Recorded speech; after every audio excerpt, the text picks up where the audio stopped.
linguistics. Everyone says I'm moderate all the time. My name is Sarah Bristow. I am here alone. Every presentation I've been here today, someone has had like at least one wingman. So I'll stand up there. yeah, I was gonna say if anyone wants to like kind of like hang out with me, I feel kind of like. But so I guess I'll start. So today I'm going to talk to you about communication tools for OER practitioners. And I've been fortunate enough in the last couple of years to work on several projects that focused on this very topic. And so that's when I was assessing what might I have to offer OpenEd this year. I started thinking about this issue. So this sort of tracks my thinking through the topic.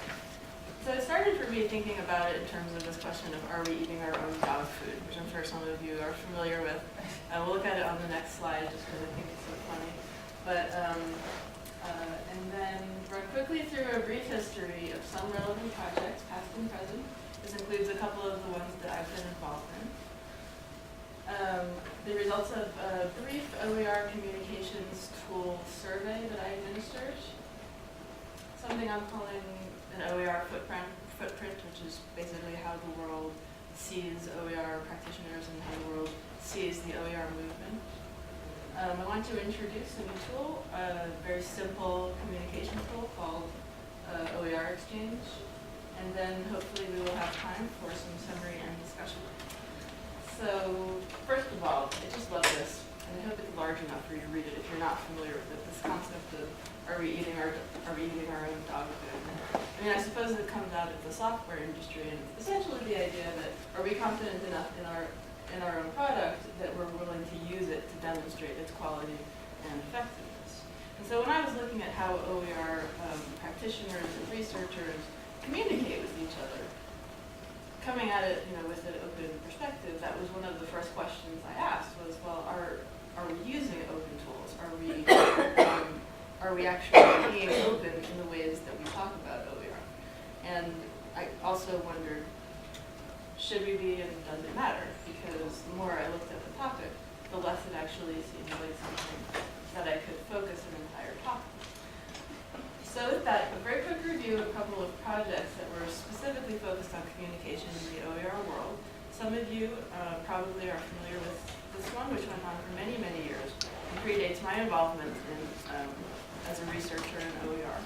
I've been studying online education since 2002, but I just did not get into OER until about 2010. So part of my research, I had to sort of dig back and wrap my head around this as the original community of OER Discussions, and it was the UNESCO IIEP community, started in 2005.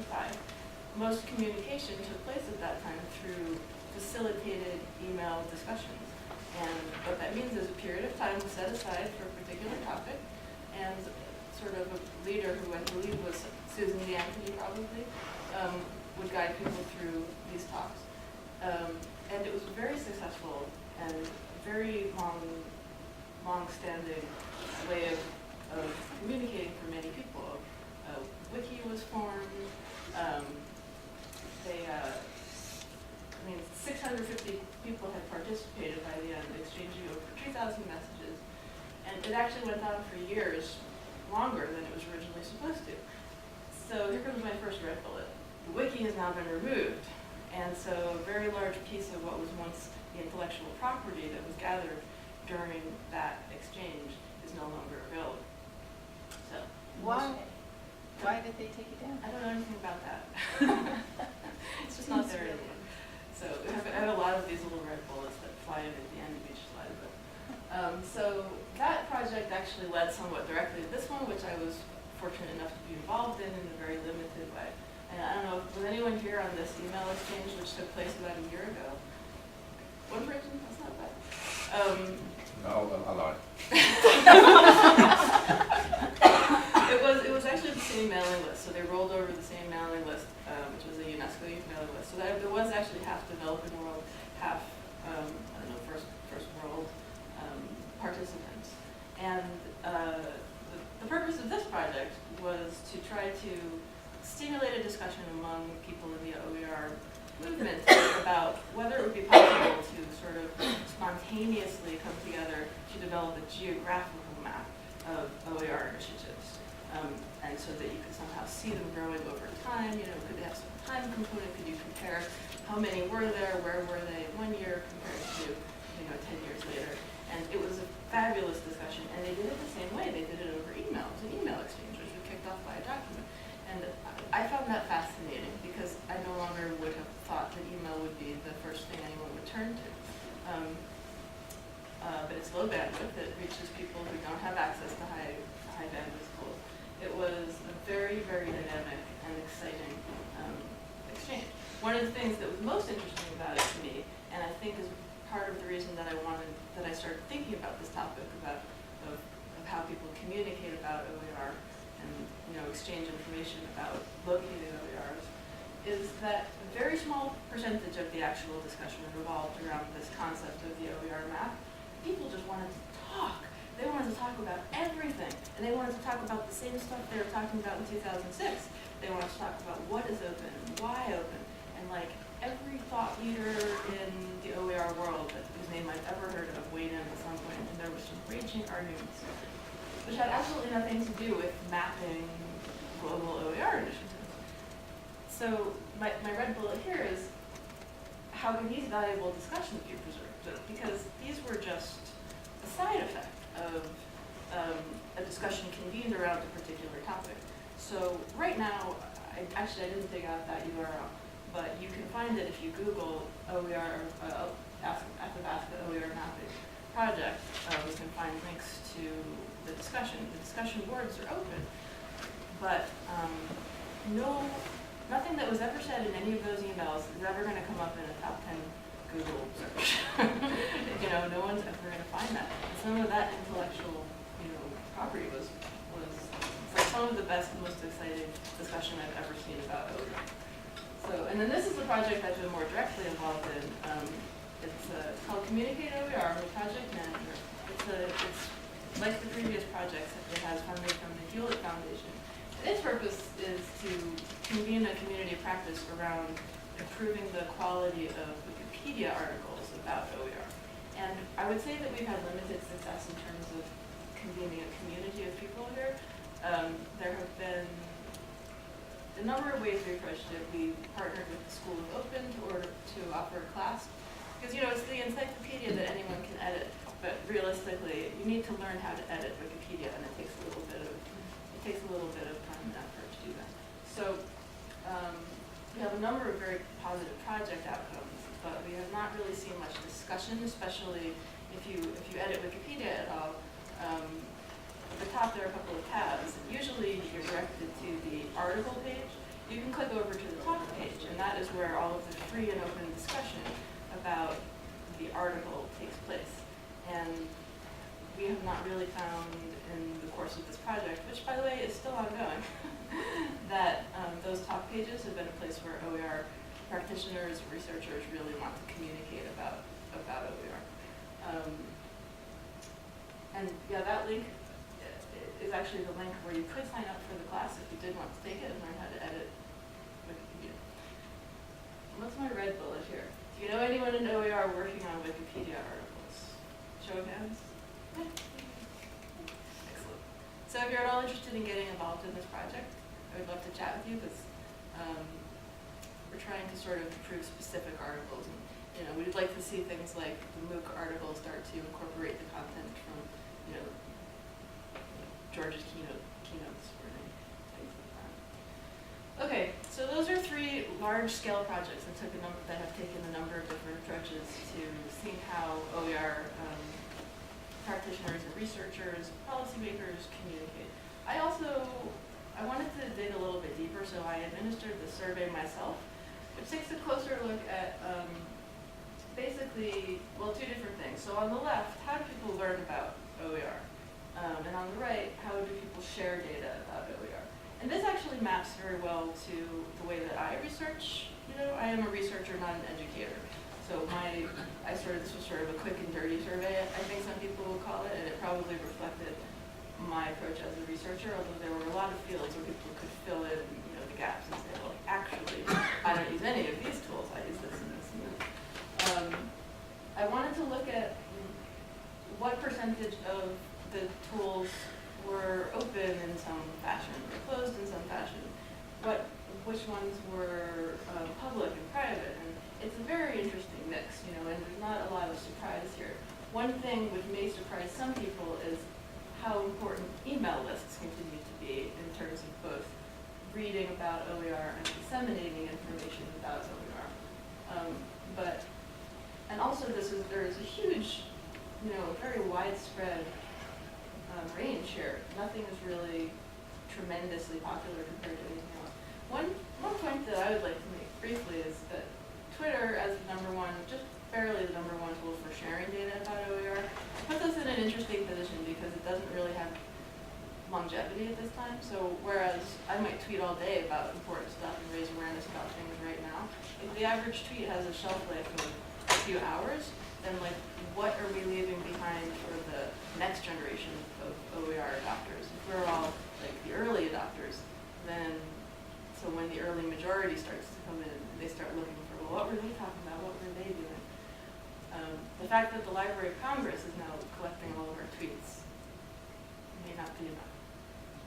But anyway, here's my red bullet. Still nothing is as pervasive as face-to-face meetings, conferences, and personal emails. They are still by far the most popular tools for, you know, most people would say, yes, I definitely, without a doubt, use those to talk about OER. So, and none of that really surprised me too much, but still thought it was interesting. So, moving on to this concept of the OER footprint, how the world sees us. When I look at all of these projects and the results of this survey, I start to think about it in light of the issue I raised about Twitter and, you know, what we are doing and discussing online as leaving some kind of a lasting mark for the rest of the world. Because, you know, the reason that Hewlett is interested in funding a project that improves articles about OER is that when a lot of the world looks at here's about a MOOC and here's about open educational resources, they don't know what we're talking about, you know. And so what do they do when they're trying to learn about OER? Well, so they type it into Google, and the first thing that comes up is, well, it's not, you know, the results of the UNESCO IIEP discussions. It's none of these, you know, subscription-based mailing lists, even if they're open subscription, even if anyone can join them. Those are not coming up in search results. And I don't think I'm overestimating, you know, the power of Google in formulating what people's opinions are. You know? So Twitter really isn't coming up in search results. There really aren't effective Twitter archives right now. Popular websites, open journals, blogs, definitely. That's huge. So and everyone's using those. People are talking to each other on blogs, and that's huge and important. Also Wikipedia, without a doubt. People are Googling OER and they're being brought to very strange, I mean, it's slightly improved, but still a strange, skewed article. And like, you know, entire sets of articles. There are 40 of them. I wish it were 4. There are 40 of them that we've been trying to improve as part of Communicate OER. And, you know, I still think that I think that in terms of this, I just keep thinking of it as a breadcrumb trail, you know, distributed information of isolated groups, you know, communicating in different ways in different places, does not paint a very clear portrait for people outside of the immediate OER community of what OER is and how to find OER in particular. And this sentence, I'd like to use OER in my classroom, but I don't know where to find it. I'm a person who doesn't actually interact that often with educators, so the frequency with which I actually see this sentence is a little bit strange. This was actually written into my blank field on my survey in several places. And all of this just leads me to ask this question, which I'm leaving open-ended, but my question is, to learn about OER and to use OER, do you already need to know what it is and where to find it? Because that's the picture that I get when I sort of step back and look at the different tools currently in use and the options that they afford newcomers to the field. Okay, so this is a tool that a talented young programmer that I know developed. I asked him to do it, and this is not a revenue-based effort for me. This is just something that I thought, based on watching these email lists flying and thinking about what is low bandwidth and what people are looking for in terms of meaningful communications about OER. I thought, it would be really great if somebody just would put together a Craigslist for OER. And it turns out that there's actually an open source version of Craigslist out there called Railslist. And this programmer said, yeah, I can do that for you. And so he and I worked together on this for a while. And it's still in beta deployment right now. I'm looking for people to please play with it and put some content in it, because right now it's so empty. I'm like, real Craigslist. You come to it and look at it and you're like, oh yeah, I understand intuitively what to do with it.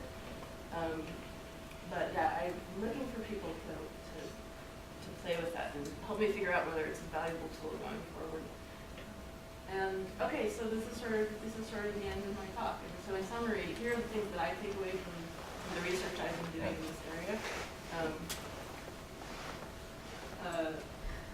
Public seems to be more important than open right now. And that's not to say that open content licensing isn't important, but it seems like it's okay for us to be talking about open content licensing in forums that are not necessarily open. So as long as it's open in the sense that it's available, open in the sense that it's publicly available, we have good traction. We could be building a clearer picture of OER, and I think I stressed that in a couple of different places already. I do think we need to start thinking about longevity when we choose our communication tools, because it does seem like a lot of really interesting and important material is being lost, unless you know already where to look for it. Learn to edit Wikipedia and fix those stupid articles. People are always complaining about them, and I would love to show people how to just fix them. And it does take a little bit of navigating. The editors can be mean, but the thing is that once you start editing, you're an editor too, so you can be mean. So, and this idea that we're all the early adopters and we should embrace this role is important, because we're at this tipping point where a lot more people are going to be using OER, and they're going to be looking at what tools we've been using, how we've been communicating, and what we've been saying. And I think everyone's always aware of it. And then this is an idea I just had the other day, but it seems important. If we view every public discussion about OER as a form of OER, because that's what we're doing on the web essentially, we're just creating something that is an educational tool for somebody else. I think that puts us in a good position moving forward. And that is all I have to say. So thank you.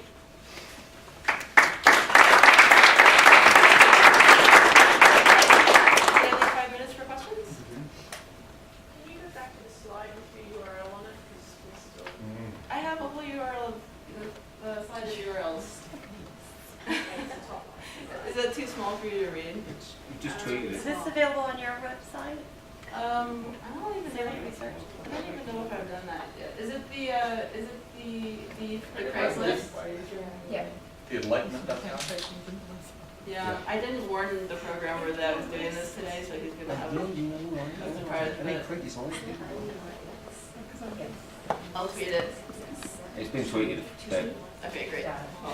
I'm glad you're excited about it. Because outside of the US, people aren't using Craigslist so much, so I've spoken with it a bit. I did an open fellowship at the Open University, and it was interesting to see people who had never used Craigslist interact for the first time with this interface, because it's so familiar to me. I've never heard it, just. Yes, I know. And if people pick it up pretty quickly, it's basically like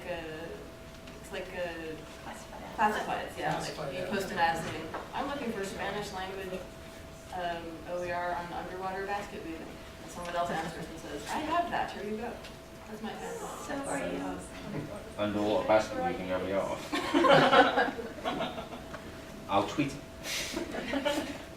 Thank you. Yes. So are you wanting postings of repositories on there or individual OER? Or Just like whatever people want to talk about. Because that was the feeling I got watching the OER mapping discussion. It just seemed like people wanted to talk. And I really thought it's kind of a shame that whatever they're talking about is being lost. it's just, I know that lost is the wrong word. It's not being preserved in a way that enough people are seeing it. That's what I was thinking. I was thinking that only a very small number of people knew about that particular discussion, and then they would have to sign up for that mailing list. And then once the discussion was over, that project was over, that project is done. Now we've all moved on. So I was thinking, well, what if there was something more like this, where people could just talk about whatever it is? So it's hard to see it the way it's set up right now. It's a lot of little font, just like Craigslist, you know. But now I just loaded the website. Did it? I need to do something before I'm done with my presentation. Oh, Well, it doesn't really matter, but the left side over here is for like researchers and administrators and policymakers, and the right side over here is topics. So this is science, and this is health and business. And I'm just looking for feedback, like in every possible way, about how to make this a useful tool for communicating. Can we add? I mean, is it in a place where you actually can go in and add I can stuff? add them. Yeah, and I'm still changing them like daily. Got it. Yeah. So you're open to us sending you a course to add up? Yeah, or just go in and add it yourself. All you have to do is click on the link and add it. Oh, that's what she was asking. We can I add. thought you were asking if you could add categories. Oh, yeah, but like we could add resources. Yes. Yeah, it's exactly the same as Craigslist. It's fantastic. Someone advised me to be careful that I don't incur a lawsuit. So I've never had all that stuff still. But yes. yeah, I just thought I'd point out that we should not forget that newspapers still exist. Yes. And newspapers, wherever you go, I think, in North America, they're shrinking very quickly. Yet the reporters are hungry for articles. Right. And if you reach out to local people, they're often very quick to pick up on something like this. And then if the article's well written, it often gets picked up by lots of media, both regionally and nationally. Yeah. And so if you're trying to get the word out about what is OER, how do you use it? Don't forget your local newspapers. Yeah. So I think there's so many, in other words, there's so many electronic sources out there that there's no way that everybody can tap into all. And it's true. Even I a have fraction to of admit, it. I didn't put newspapers in my survey. I'm sorry, you I what? didn't put any hard copy media in my survey. But I just put it in the box for other people could fill in other. Any other questions? Just a comment that I found the libraries and librarians a massive resource for